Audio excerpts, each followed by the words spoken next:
Bem, gente, bom dia. Eu sou a doutora Débora, que já fui apresentada aqui. Vou falar um pouquinho mais de mim. Eu tenho 17 anos de formada em médica. Hoje eu sou professora da residência médica em oftalmologia do Hospital de Irmã Dulce. Sou a chefe do departamento de retina. Sou também professora da parte cirúrgica, da subespecialização em retina cirúrgica da Universidade Federal da Bahia, juntamente com a clínica oftalmodiagnose. Então eu formo os cirurgiões em vitrectomia também. E sou, assim, com muito orgulho, também comissão científica do Retina Bahia, então estou aqui com vocês. Isso para mim é um grande título, acreditem, para mim é um grande título. Na verdade, assim, deixa eu me apresentar. Eu sou negra de pele clara, estou com os cabelos ondulados artificialmente através de escova. Estou com uma jaqueta jeans, decorada com pedrinhas, meio brilhantes, e uma blusa preta por dentro, uma calça preta com uma estampa meio branca também, e de salto alto. Vou me sentar. Eu não tive um tema, prévio para poder falar com vocês, é um tema científico prévio para falar com vocês. Então, eu pensei em falar 2 coisas. Como eu estou com um pouco mais de tempo, já que a pressa maior era da doutora Rosane, que tinha um voo agora para voltar para o Rio de Janeiro, e o doutor Jorge, que vai coordenar uma sessão, também daqui a pouco de retina, que eu até gostaria de estar presente, né, mas aqui é a minha prioridade. Então, eu vou falar 2 coisas. Uma coisa que é sobre as possibilidades do resultado de um teste que a gente possa fazer. Não necessariamente o teste genético, mas eu estou falando aqui do teste genético, certo? Só para poder ficar uma coisa clara para a gente. Quando a gente colhe, por exemplo, um teste genético, a gente pode fazer o teste genético via saliva, a gente pode fazer um teste genético via algum tecido de pele, alguma biópsia tecidual, a gente pode fazer um teste via a amostra, a coleta sendo sanguínea, por exemplo, certo? Na nossa campanha, justamente pelo fato dessa gratuidade, que eu quis acolher o máximo de pessoas aqui da Bahia, né, oportunizar isso, o meu combinado era que eu iria fazer o teste apenas, de coleta salivar, né. Nem sempre a gente consegue, o laboratório consegue ler o resultado quando é via salivar, certo? Por quê? Porque ou essa saliva ela não contém uma quantidade suficiente de DNA naquela amostra, ou a quantidade de saliva não foi suficiente para poder fazer a leitura daquele DNA, ou até, por exemplo, a qualidade daquela saliva também não foi adequada. O paciente ele pode não ter feito o jejum que a gente orientava, da maneira correta, né, enfim. Então, por exemplo, ao longo do tempo daqueles dias que a gente fez a coleta, teve gente que eu vi que estava mascando chiclete durante, ali a pré-consulta, eu passava e via. Então, assim, algumas coisas terminam um pouco fugindo ao controle.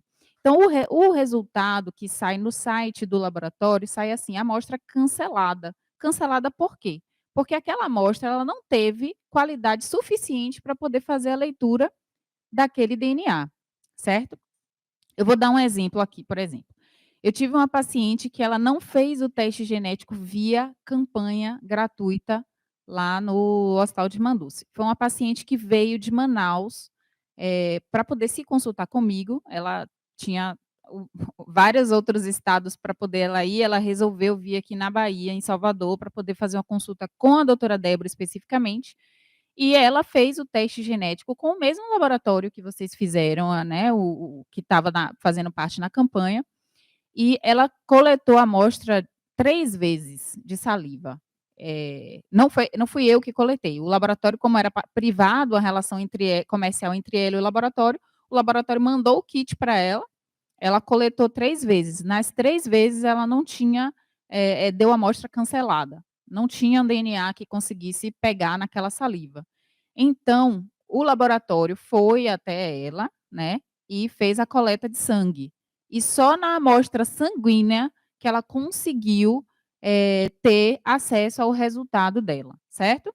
Então, aqui tem um paciente meu aqui que eu vou falar, porque é Teófilo, eu já acompanho o Teófilo há muito, muito tempo, bem antes até da gente saber, não é, Teófilo, do Retina Bahia, do Retina Brasil em si, e eu já acompanho o Teófilo há muito tempo.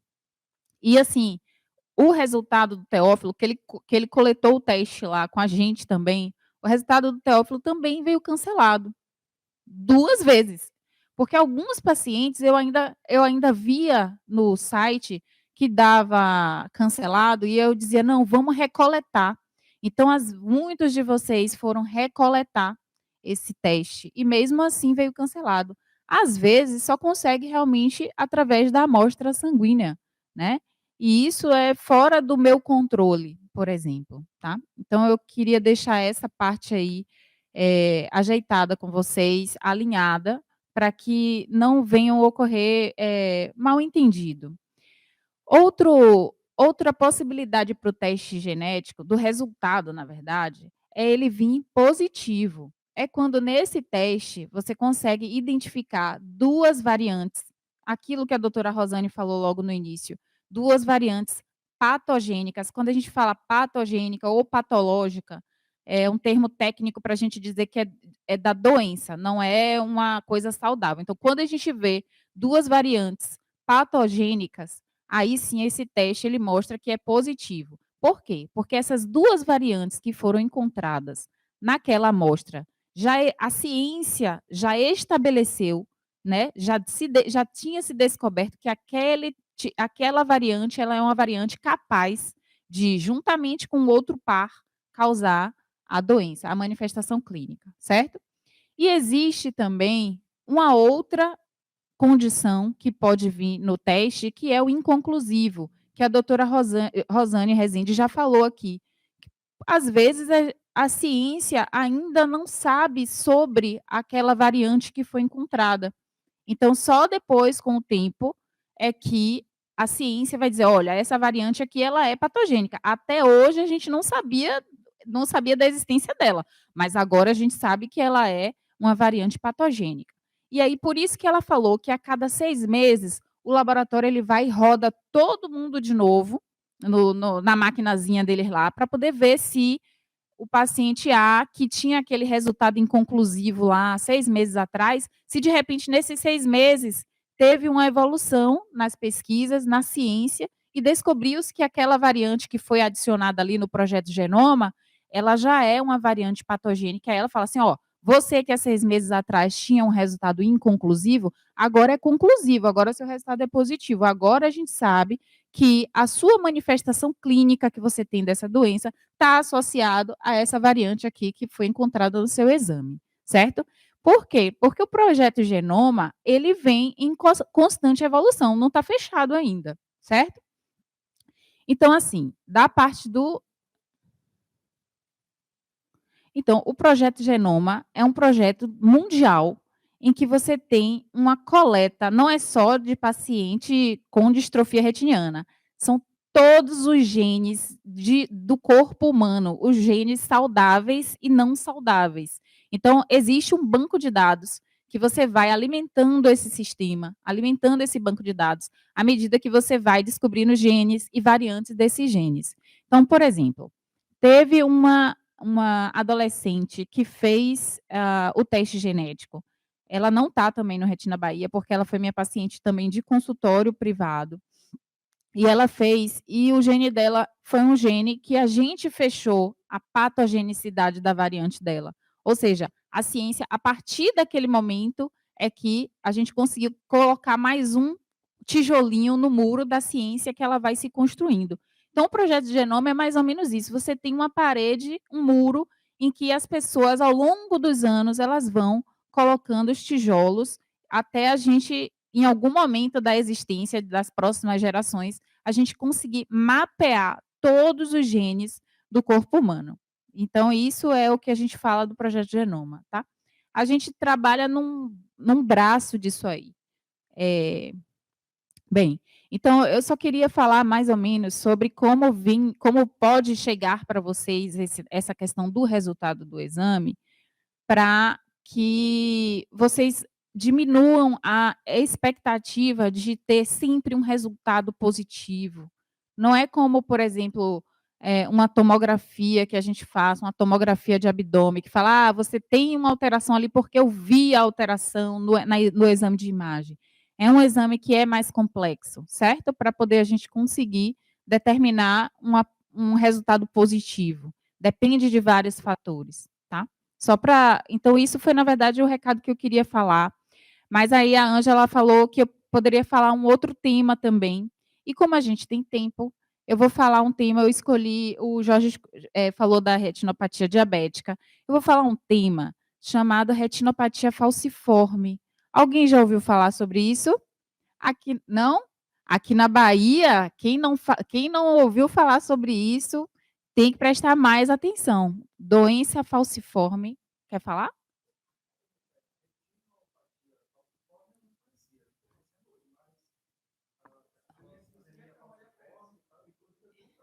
Aí. Por quê? Porque eu resolvi falar isso porque estamos na Bahia, e aqui a grande maioria é da Retina Bahia, não é isso? Então eu pensei assim, eu falei: "Pô, Jorge falou do diabetes, eu poderia falar de DMRI, porque a Ângela falou: 'Ah, eu posso ter DMRI'". Mas depois eu me lembrei, eu falei: "Não". Agora mesmo ali eu discutindo com a Shirley, não foi?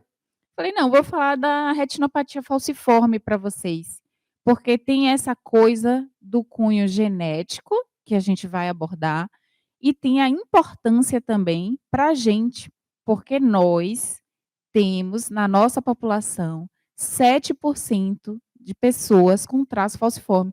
Imagine, somos muito poucos aqui dentro. Tem uma pessoa, pelo menos, que se sabe ser portadora do traço falciforme. Isso é muito significativo. Você não encontra isso em outro estado do Brasil, né? Então, eu vou falar um pouquinho sobre isso, tá bom? Eu vou começar do começo. Historicamente,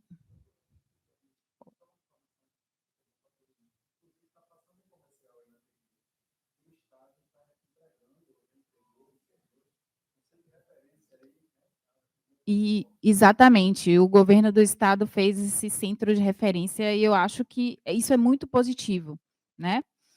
Bom, eu vou começar então da parte histórica da coisa. E se eu começar, de repente, a falar de maneira muito técnica, né, aí vocês me freiam e falam: "Espera aí, volta aí e fala nos termos mais que a gente consiga entender", porque às vezes vai de maneira muito automática, certo? Então vou começar do início. Por que que a gente tem esses 7% de traço falciforme aqui na nossa população? Tudo começou com as pessoas que vieram trazidas à força, né, as pessoas que vieram escravizadas a partir do continente africano, mais especificamente da região ocidental da África, né. Aí, mas por que que lá na África tem essa alteração genética da doença falciforme? Porque é o seguinte, lá é uma região endêmica para a malária. Já ouviram falar em malária? Que tem a febre terçã, a febre quartã. Nós temos aqui no norte do país também foco de malária. Mas lá na África, na região ocidental, de onde vieram as pessoas trazidas forçosamente, né, por conta da escravização, é, é uma quantidade muito maior de malária, certo? Então, o que que acontecia? As pessoas que não tinham a doença falciforme, que na verdade é o quê? É uma doença da hemoglobina, da hemácia, que é a célula sanguínea, certo?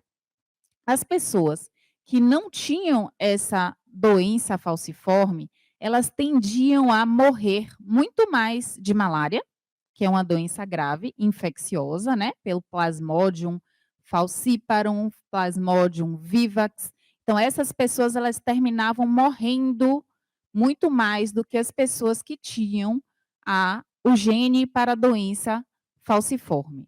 Por que que acontecia isso? Porque na hora que o Plasmodium, que é o bichinho, né, o micro-organismo da malária, penetrava na célula hemácia, que é a célula sanguínea, em vez dela do bichinho conseguir explodir a célula a hemácia, que é, na verdade, o que o micro-organismo quer fazer, ela não conseguia fazer isso no paciente que tinha doença falciforme. Porque na hora que ele penetrava, na hora que o bichinho da malária, né, o plasmodium, penetrava na hemácia, existia uma acidificação, ficava um meio mais ácido dentro da célula, e a célula, ela se falcizava, ela ficava em forma de foice, em forma de uma lua minguante, digamos assim. E com isso, o plasmodium, ele não conseguia continuar o seu ciclo de vida natural. Então a pessoa conseguia viver e com isso ela conseguia passar os seus genes para seus descendentes. Se a pessoa não morria de malária, ela conseguia se reproduzir e o gene ele ia passando para frente. Bom, então lá atrás, né, lá por 1500, ano de 1600, essas pessoas, elas vieram trazidas de maneira muito forçosa para trabalhar aqui, né, nas lavouras, de maneira, enfim, nas piores condições possíveis. Só que aqui a gente não tem malária, né? Pelo menos aqui no Nordeste a gente não tem esse foco, não é endêmico. Então a gente ficou só com a parte ruim da coisa, né? Lá eles precisavam daquilo para poder continuar sobrevivendo, né? A malária. E aqui a gente ficou com a parte ruim. Então o que que é a doença falciforme? A gente tem 3 subtipos na genotipagem da doença falciforme. A gente tem a SS, que é quando a gente tem os 2 tipos de hemoglobina do tipo S, a SC, que é a que mais vai dar problemas na retina e nos rins, e temos a S-talassemia, certo? Que é mais rara da gente encontrar, mas existe. Existe a CC também, mas é bastante rara, mas existe. Eu já vi pacientes, inclusive, com hemoglobinopatia CC. Mas não vem ao caso. Vamos focar na SS e na SC, certo? O paciente que é SS, ou seja, ele é homozigoto para a hemoglobina S, que é o conhecido como portador de anemia falciforme, né? Esse paciente ele costuma ter muito mais complicações sistêmicas. Então o paciente ele vai ter crise de dor por conta de crise de vasooclusão. Então as pernas incham e faz uma espécie de trombose. Porque imagine que dentro do vaso sanguíneo, a célula, quando ela passa, em vez dela estar redondinha, que é a hemácia, ela está em forma de foice, elas se aglutinam todas e formam uma espécie de trombo, e ali eles obstruem aquela circulação, certo? Então, esse paciente ele tem um risco maior de ter uma doença infecciosa. Então, esses pacientes que têm doença falciforme, eles têm muito mais pneumonia, eles têm uma condição chamada síndrome torácica aguda, que é quando você tem tanto a presença da questão infecciosa no pulmão, como também o fenômeno vaso-oclusivo, que é quando o vaso se obstrui em virtude da falcização das hemácias, certo? Tem tantos outros problemas. Tem o aumento do baço, que é um órgão que a gente tem dentro do corpo da gente, que é um órgão linfóide. Às vezes tem que fazer uma cirurgia para poder retirar esse baço, porque o paciente, às vezes de uma maneira muito abrupta, as células sanguíneas elas são sequestradas para dentro desse baço e o paciente ele fica completamente anêmico.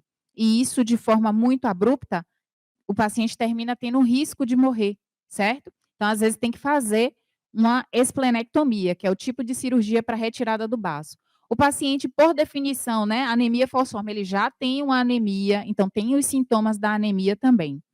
E o paciente, ele também pode ter a retinopatia falciforme, né, que é uma vasculopatia. Quando a gente fala apatia, é sempre de doença. Então, é uma doença dos vasos. Imagine que, se eu tenho no meu vaso da minha perna, que é um vaso mais calibroso, eu tenho um aglutinado de células falcizadas e elas se obstruem ali. Imagine no vaso da retina, como isso não vai acontecer, né? Vai obstruir mesmo, com facilidade, não é isso? Então, o paciente, ele termina fazendo uma alteração de isquemia, que é quando não chega sangue suficiente para nutrir e oxigenar aquela retina, e ele pode evoluir para hemorragia vítrea, que é quando o globo ocular se enche de sangue, e até, por fim, o descolamento de retina. Parece um pouco aquilo que o doutor Jorge estava falando há pouco da retinopatia diabética, não é? Mas por quê? Porque é uma vasculopatia isquêmica. O paciente diabético, ele também tem uma vasculopatia isquêmica, que é a doença do vaso sanguíneo. Então, a história natural da doença, ela termina sendo também um pouco parecida com a história do paciente diabético. E é aí que a gente tem que prestar atenção de que esses pacientes que têm a doença falciforme, seja o SS, seja a SC, eles precisam estar muito próximos do oftalmologista para poder fazer o exame de fundo de olho sob dilatação pupilar, ou seja, o mapeamento de retina, porque as alterações do paciente falcêmico nem sempre vão estar no centro, na região da mácula. Lembra que a doutora Rosane estava falando, na mácula, a parte central da retina e tal. Nem sempre a doença do paciente falcêmico ela vai aparecer ali. Quando aparece ali no centro, o paciente geralmente ele procura o oftalmologista logo. Por quê? Porque baixa a visão. Mas quando a doença ela aparece na parte da periferia da retina, ou seja, ela não dá sintoma nenhum, é só aquela parte da isquemia, né, da falta de perfusão, de oxigenação e de nutrição daquela retina periférica, ele pode achar que está tudo bem, não ir ao oftalmologista, e é aí que ele perde a visão, que é a partir dessa isquemia da periferia da retina que acontecem todos aqueles problemas. E é uma coisa completamente tratável, com uma coisa simples, laser. Você faz laser naquele aparelho que a gente costuma fazer, que é a lâmpada de fenda. A gente faz o laser ali naquela região e pronto, você salvou a retina daquele paciente. Então, por isso é muito importante. Eu sempre recebo muito pacientes do Hemoba, que é o centro, né, que recebe os pacientes que chama discrasias sanguíneas, e inclusive, né, o paciente que tem doença falciforme, eles sempre mandam, o hematologista, ele sempre manda para fazer o mapeamento de retina. E a partir daí eu posso pedir um exame com contraste, que é a angiofluorescenografia, para a gente poder avaliar a periferia dessa retina e ver se esse paciente ele precisa fazer o laser de retina. Certo? Alguma dúvida? Falei muito técnico? Pronto. Então o recado, na verdade, era esse. Eu queria falar um pouco dessa parte da nossa logística, do que a gente está fazendo, com o Retina Bahia e a campanha que a gente fez com o laboratório. E eu queria também trazer essa parte desse tema que é um pouco mais técnico, mas não deixa de abordar a parte genética também, né? Porque a gente só vai ter a doença falciforme quando um genitor tem, por exemplo, um traço falciforme ou a própria doença falciforme, e ele se junta com o outro genitor que tenha também a doença falciforme ou o traço falciforme. E naquela loteria dos genes que a doutora Rosane falou, um gene vem da mãe, o gene que tem o problema vem da mãe, e o outro gene vem do pai, e então aquele indivíduo, a partir daquele casal, ele vai ter a doença. Quando a pessoa como você, seu nome é? Sim. Como Emanuel, leva uma vida completamente normal. Ah, doutora, se eu tenho o traço falciforme, eu vou ter a retinopatia falciforme? Não, de jeito nenhum. Sua vida é completamente normal. Você não vai mudar em absolutamente nada a sua consulta oftalmológica em virtude de ser portador do traço falciforme. O que é que a gente, enquanto médico, não como oftalmologista, mas enquanto médico, a gente recomenda para o paciente que tenha traço falciforme? É que não viaje para lugares de altas altitudes. Então, eu vou viajar para o Peru, vou para Machu Picchu, e lá eu vou fazer uma maratona.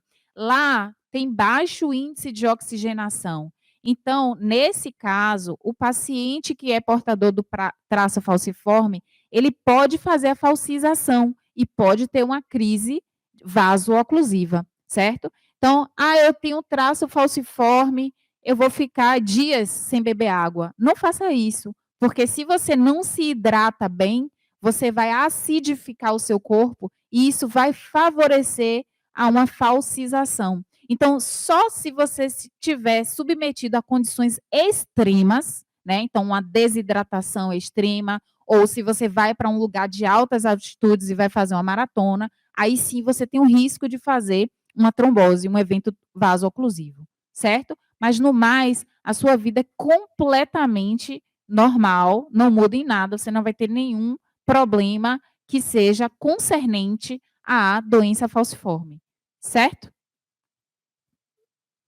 Algo mais que eu possa falar? Alguém quer falar alguma coisa? Venha, Nalva, falar.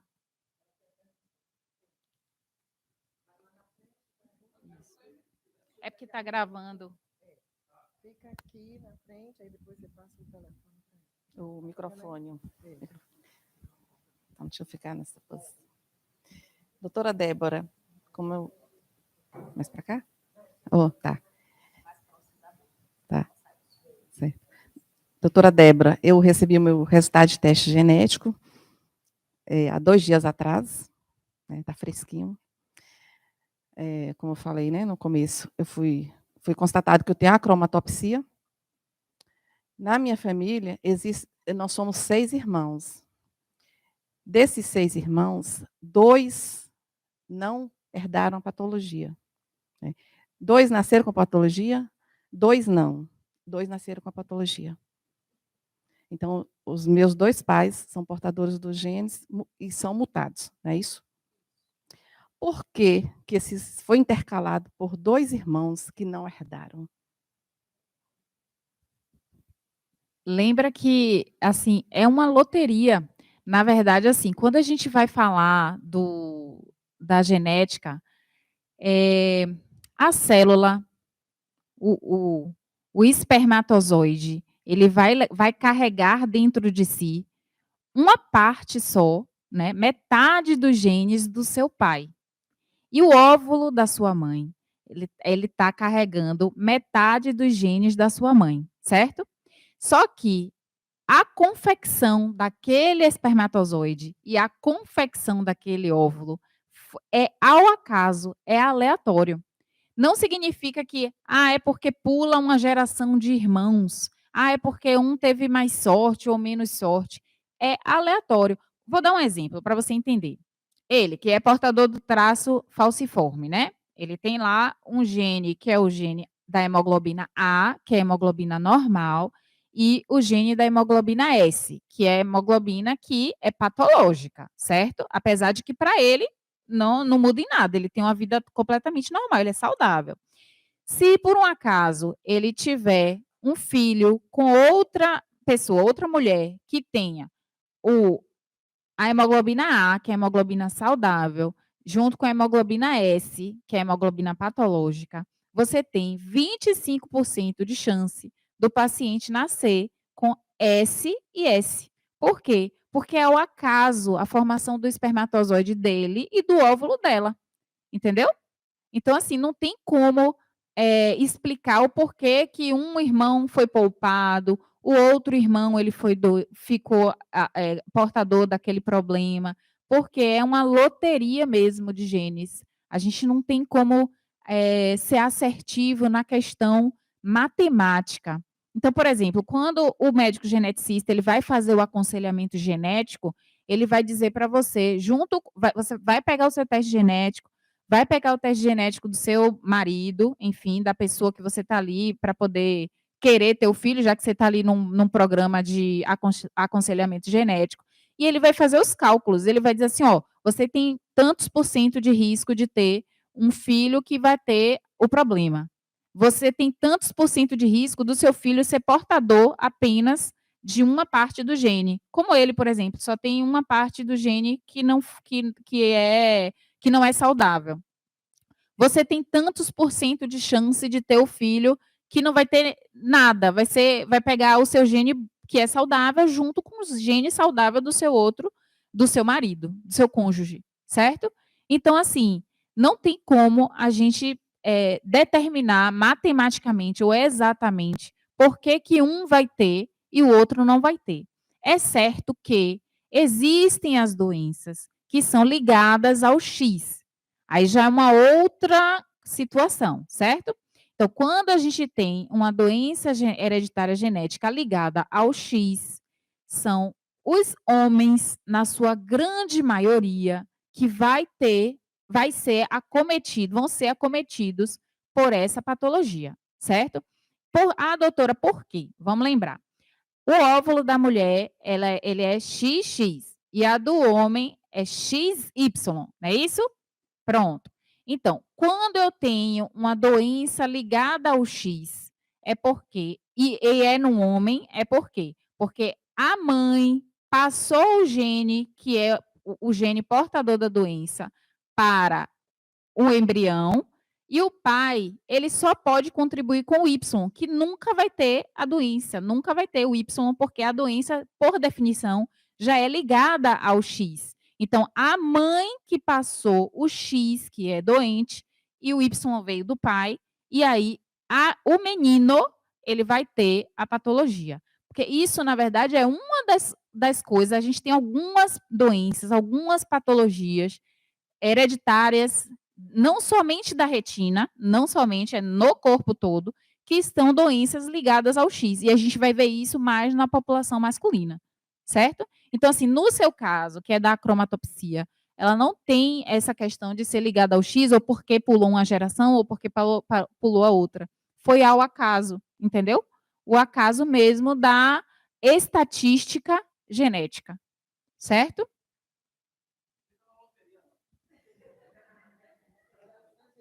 Diga, Roberto.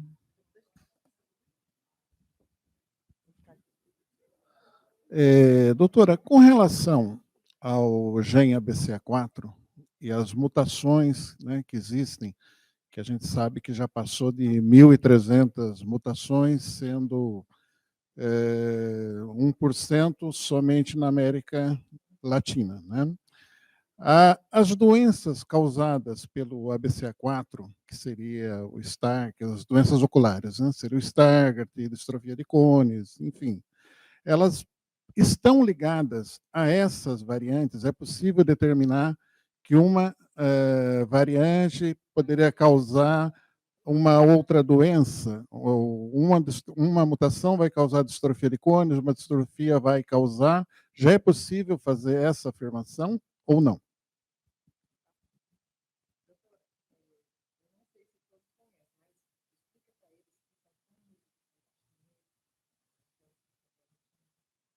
Na verdade, foi falado até por doutora Rosane no início.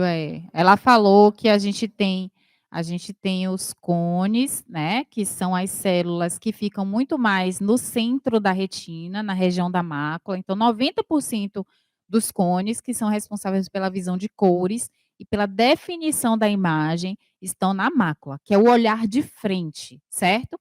E os bastonetes, eles estão mais na região, caminhando para a periferia, a partir da mácula para a periferia da retina. E os bastonetes, eles são células que estão muito mais associadas a uma visão mais primitiva. Então, quando a gente está num lugar que a iluminação não é tão boa, são os bastonetes que dão aquela visão para a gente, certo? Já os cones, eles não têm essa competência para poder fazer com que a gente enxergue numa condição de luz não muito alta. Ao passo que os cones, eles dão aquela visão de cores, e aí os bastonetes, eles vão dar mais uma visão preto e branco, que a gente diga, uma visão mais de cinza, não vai dar uma visão de cores, certo? Então, eu só repetir aqui o que a doutora Rosane falou. Com relação à questão das variantes dentro do ABCA4, já existe, na verdade, não somente com a BCA4, você saber que tipo de polimorfismo, que na verdade é o que a gente chama de variante, né? Aquele gene vai resultar num fenótipo, que é assim que a gente fala. Então, quando a gente fala do gene, para transformar aquilo na imagem clínica, que é o fenótipo. Então, já existe isso, não somente para o ABCA4. Foi aquilo que a própria doutora Rosane estava falando. Ela fala assim, ó, se eu tenho um paciente com retinose pigmentar e eu tenho a variante tal, né, o polimorfismo tal naquele gene, eu poderei falar para essa pessoa: olha, a sua visão central será preservada até o resto da sua vida, né? Se eu tenho a retinose pigmentar, mas a variante é outra lá, ela pode dizer: olha, no seu caso aqui, a sua variante ela já é mais agressiva. Isso serve para todas as doenças genéticas que eu esteja em mente, inclusive a doença falciforme que a gente estava falando aqui. Na doença falciforme, a gente chama de haplótipos, que é praticamente isso, polimorfismo, a variante. Então, existem os haplótipos. Então, você tem o haplótipo Senegal, haplótipo do Benin, e todos esses é que vão dizer assim, ó, a sua patologia ela vai dar mais problema sistêmico, vai dar mais sintomas. Olha, isso aqui vai dar mais problema pulmonar, vai dar mais problema infeccioso. Então, o polimorfismo é exatamente isso que vai determinar qual vai ser a história natural do seu problema. Tem muita coisa que está se descobrindo, tem muita variante que a gente nem descobriu ainda, mas algumas já estão descobertas. E dessas que estão descobertas, a gente consegue determinar como vai ser o curso clínico daquele paciente, certo? Ali é Luca. Eu lembrei de você, Luca. Eu lhe vi no teatro esses dias, eu acho. Você foi no... Diga aí a última vez que você foi no teatro, Luca. Foi o Paul? Paul, eu estava lá, eu vi vocês. Tentei me aproximar, mas não consegui mais. Seu teste está comigo, viu, Luca? O seu resultado saiu.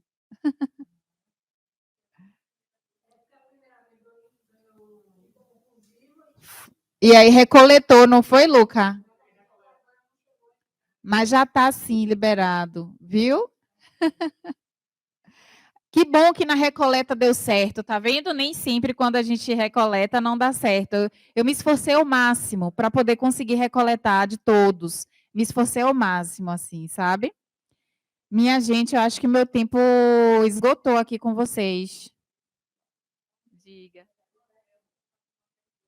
Diga. Vem pra cá, eu quero que o Brasil lhe veja. Você vai falar. Fica aqui. Perdão. Vou olhar para lá. Então, gente, bom dia a todos e todas. A pergunta que eu quero fazer para a doutora é eu gostaria que ela explicasse um pouco sobre gene recessivo e dominante. E também se, no meu caso, né, que sou portador de retinose pigmentar, se isso seria, né, por conta do gene recessivo, né, ou dominante, ou se não tem nada a ver. Por aí, doutora. Obrigado. Eu vou explicar rapidamente como é essa questão do gene recessivo, do gene dominante. Depois eu vou falar um pouquinho como é o nosso serviço lá das obras sociais Irmã Dulce, e aí eu vou precisar sair, certo? Vai não, não vai não, só estou ouvindo o meme, não vai não, você não vai não. Então, a grande maioria das patologias que nós temos dentro das doenças hereditárias genéticas, elas são, ainda bem, recessivas. O que significa ser recessivo? Que foi, mocinha, que está aí chorando? Que foi? Então, veja ali, Ângela. Então, de certa forma, ainda bem. Já vou passar já para a Luca, viu?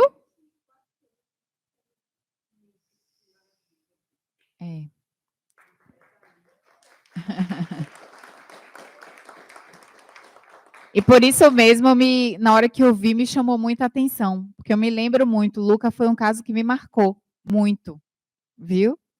Bom, então vamos lá, senão todo mundo se emociona e a gente não consegue progredir, eu vou ficar presa aqui. Então, felizmente, as doenças que terminam se manifestando, né, ou seja, elas terminam mostrando o seu fenótipo, as doenças hereditárias genéticas, elas são, na sua grande maioria, recessivas, certo? Quando é que a gente tem uma doença? Vou começar pelo dominante. Quando é que a gente tem uma doença que seja dominante? É quando basta um. Lembra que a doutora Rosane falou que a gente precisava de um par de genes sempre para poder a gente formar o embrião. Você tem uma carreira, uma fileira no espermatozoide, a outra fileira no óvulo, né? O espermatozoide é a célula do homem e o óvulo é a célula da mulher. Cada um vai receber uma fileira, aquela célula tem uma fileira só de todos os genes que vão compor um embrião, certo? Vão compor um ser humano, tá? Então, quando é que a gente tem uma doença dominante? É quando a gente tem, basta um dos genes, um deles, para causar a doença.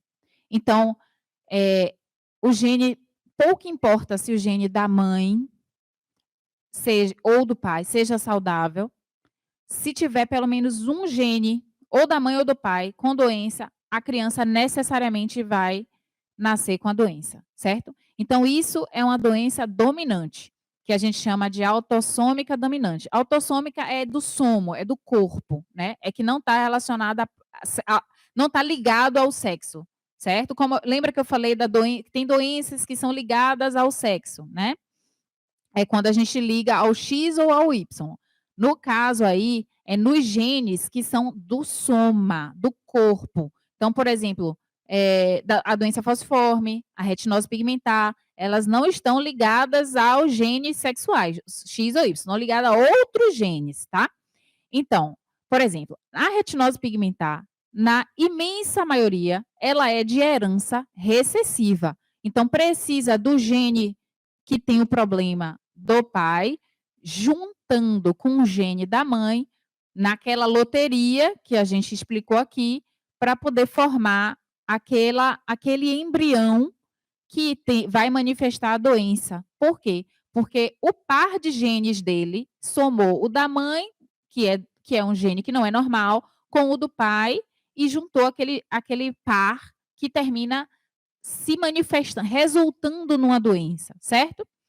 E a autossômica dominante é como eu falei, basta um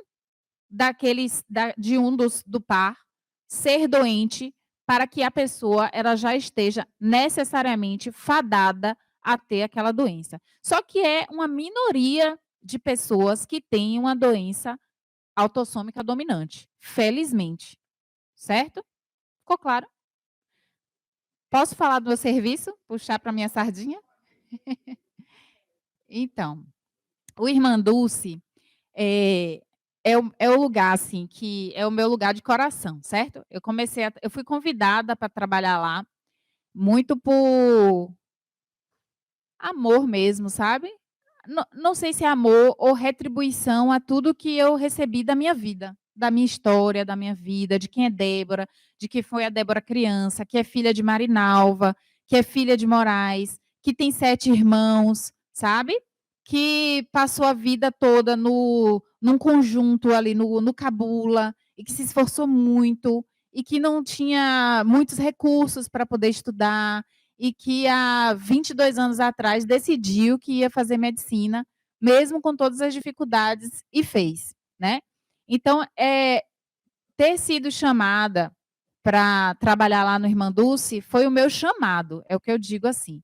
Então, na hora que eu decidi que eu iria receber vocês do Retina Bahia lá no Hospital de Irmã Dulce, eu estava convidando vocês para o meu chamado, o meu lugar sagrado. Aquele é o meu lugar sagrado de trabalhar. Por mais que seja o lugar mais cheio, o lugar que eu brinco com os residentes, eu falo assim, eu pago para estar trabalhando aqui, e não tem vaga para estacionar, e é briga, e é reclamando o tempo todo, mas ali é o meu lugar sagrado. E sabe, uma coisa que me deixa extremamente magoada, é quando alguém faz uma queixa daquele lugar, que é o meu chamado, especialmente vindo do meu ambulatório, certo? Então, dito isto, eu vou falar como é que funciona o Irmandulce. A marcação no Hospital de Irmandulce, ela não depende da doutora Débora, e pouco depende do hospital.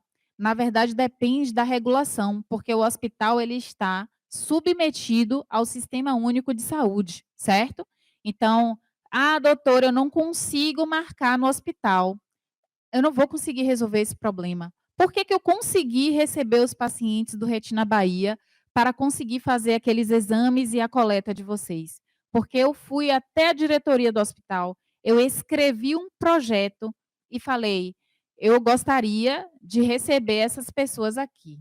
E me falaram, olha só, como que você vai receber esses pacientes? Porque eu tenho uma fila para poder cumprir e eu tenho uma meta junto à Secretaria Estadual de Saúde para atender os pacientes. Como é que você vai pegar essas pessoas que não estão na fila para poder colocar no ambulatório, né? Então, foi com muito sacrifício e muito falar com a diretoria para poder eu conseguir receber vocês numa priorização, né? Então, eu falei, olha só, diabetes todo mundo recebe, retinopatia hipertensiva todo mundo recebe, laser todo mundo recebe, mas os pacientes que têm doenças hereditárias da retina, eles não têm quem receba. Nem todo oftalmologista, ele consegue dar um suporte que seja mais adequado a esse paciente. E aí eu falei, foi como eu falei assim, então eu estou pensando aqui como a Irmandulce pensaria. Na hora que a gente fala esse tipo de coisa, aí a diretoria já fala, opa, então tá bom. Porque lá é um hospital que a gente tem que acolher mesmo. E o lema de Irmandulce era acolher justamente os mais fracos, os mais pobres. Não que seja pobreza de dinheiro, não é isso que a gente está falando, não. É de quem tem menos. Que tem menos, às vezes, recurso mesmo. Quem tem menos alguém que possa lhe ajudar. Que tem menos informação, né? Então, lá no hospital, nós temos tudo. Os recursos, eles não são realmente os melhores, porque é um hospital 100% SUS, e a gente sabe das nossas dificuldades, né?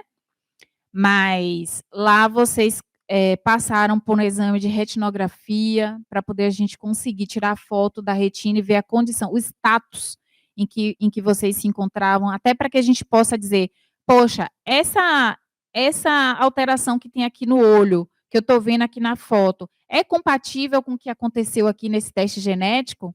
Né? Isso é compatível? Eu dizer, ó, talvez eu precise chamar Marcos de novo para poder reavaliar, porque está incompatível, não é muito compatível o que eu vejo, a retinografia e a resposta que a gente encontrou no teste. Espera aí, vamos reavaliar tudo. Vocês passaram por isso. Vocês passaram, alguns conseguiram passar pelo OCT, outros não. Existe a perspectiva de que todos passem pelo setor de reabilitação do hospital. Nós temos um setor de reabilitação no hospital. Então, isso para mim...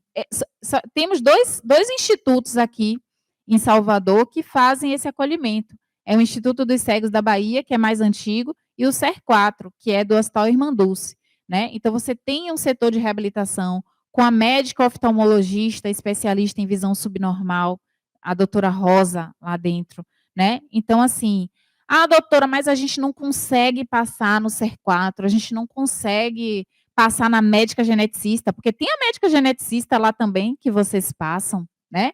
Então, tem a reabilitação, médico oftalmologista de visão subnormal, médica geneticista, o suporte do ambulatório de oftalmologia. Temos isso. Doutora, mas a gente não consegue.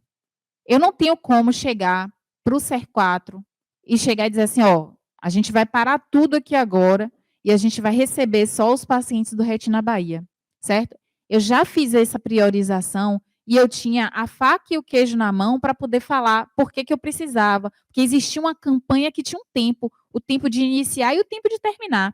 Então, eu dizia, ó, é teste genético é caro, eu preciso fazer isso e preciso rápido. Então, o hospital, ele acatou muito por isso.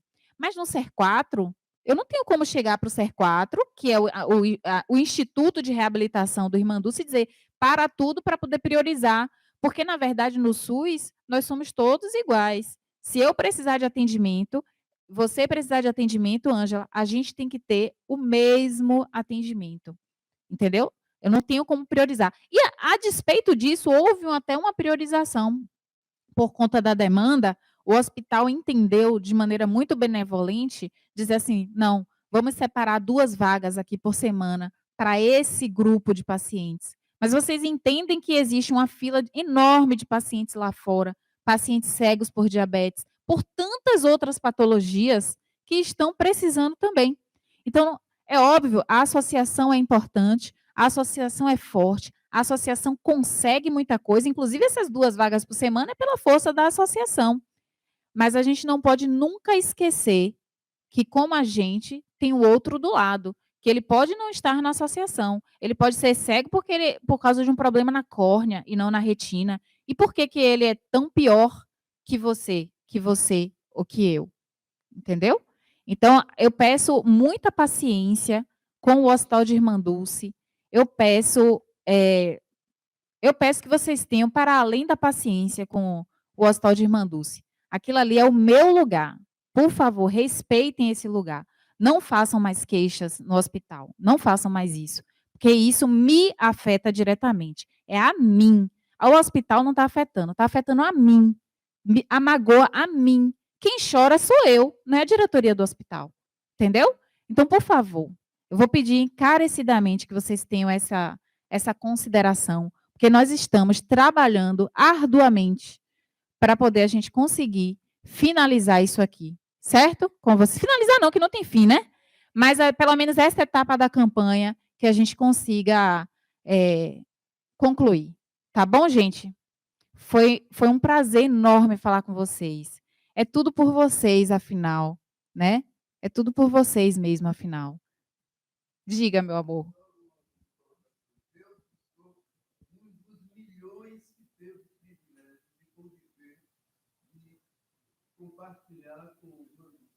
Você é um privilegiado.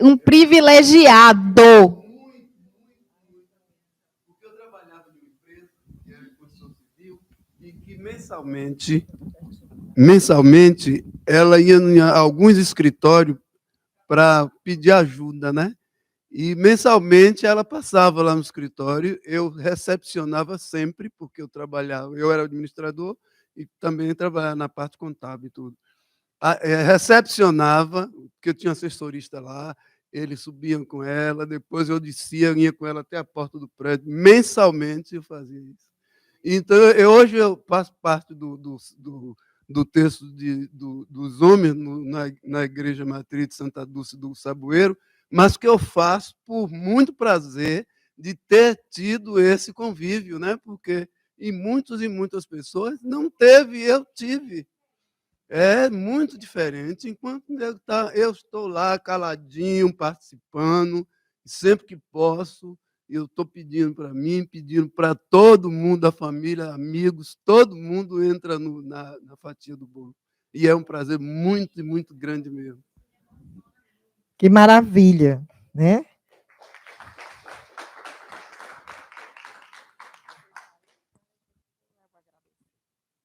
Bom, gente, então, muito obrigada, certo? Por terem me ouvido aqui nessa manhã.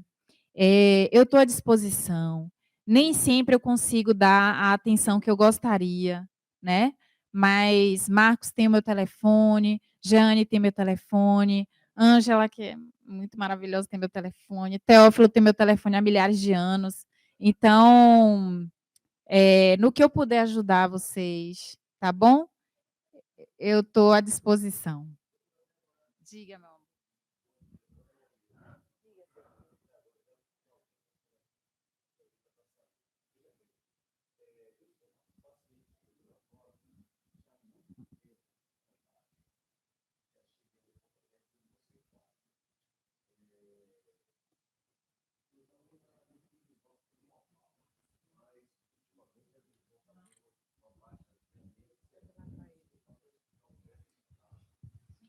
Oi. Agora um retinólogo, porque sua visão está tendo essa caída e não vai melhorar através de recursos. Cadê o microfone? através dos recursos óticos que estão sendo feitos para você. Você vai procurar um retinólogo. Aí me deu a requisição, não está funcionando. É só direcionar. Aí, então, pronto, gente. Pronto. Beleza, obrigado a vocês. Então, eu peguei uma requisição que ela me deu e fui até lá para tentar marcar um retinólogo. Mas quando cheguei ao hospital, me informaram que lá eu não iria marcar, porque eu só teria condições de marcar um retinólogo lá no hospital de Manduci, se fosse uma requisição passada pelo um retinólogo lá do próprio hospital. E eu não consegui. Para poder você fazer a marcação lá, para poder você ter acesso ao hospital, tem que passar primeiro pelo oftalmologista geral. Porque assim, ó, muita gente quer ir direto no subespecialista da oftalmologia, imaginando que o seu problema seja aquele. Então, por exemplo, eu vou no médico especialista em córnea, porque meu olho está com um problema e eu acho que é da córnea. E aí chega lá na córnea e o médico da córnea fala, ué, por que você está aqui se você não tem nada na córnea? Então, o paciente diz, porque eu achei que fosse da córnea, porque meu vizinho tinha um problema da córnea, disse que era igual ao meu, eu fui também. Isso serve para a retina, isso serve para tantos outros. Então, é importante existir um fluxo de triagem lá no hospital. Então, passa-se pelo oftalmologista geral, ele vai ver se o seu problema é um óculos somente, vai ver se o seu problema é catarata, então vai para o departamento de catarata. Ele vai ver se o seu problema é glaucoma, vai para o departamento de glaucoma. Ele vai ver se o seu problema é da retina, vai para o departamento de retina. E lá, de retina, tem eu, doutora Débora, que sou a chefa do departamento, tem doutora Eneida, tem doutor Gustavo Aquino e tem doutor Rodrigo Daia, que além de retinólogo, ele é neurooftalmologista também. Então, assim, somos 4. É uma demanda enorme do Estado para poder a gente conseguir dar conta. Então, por isso existe essa dificuldade.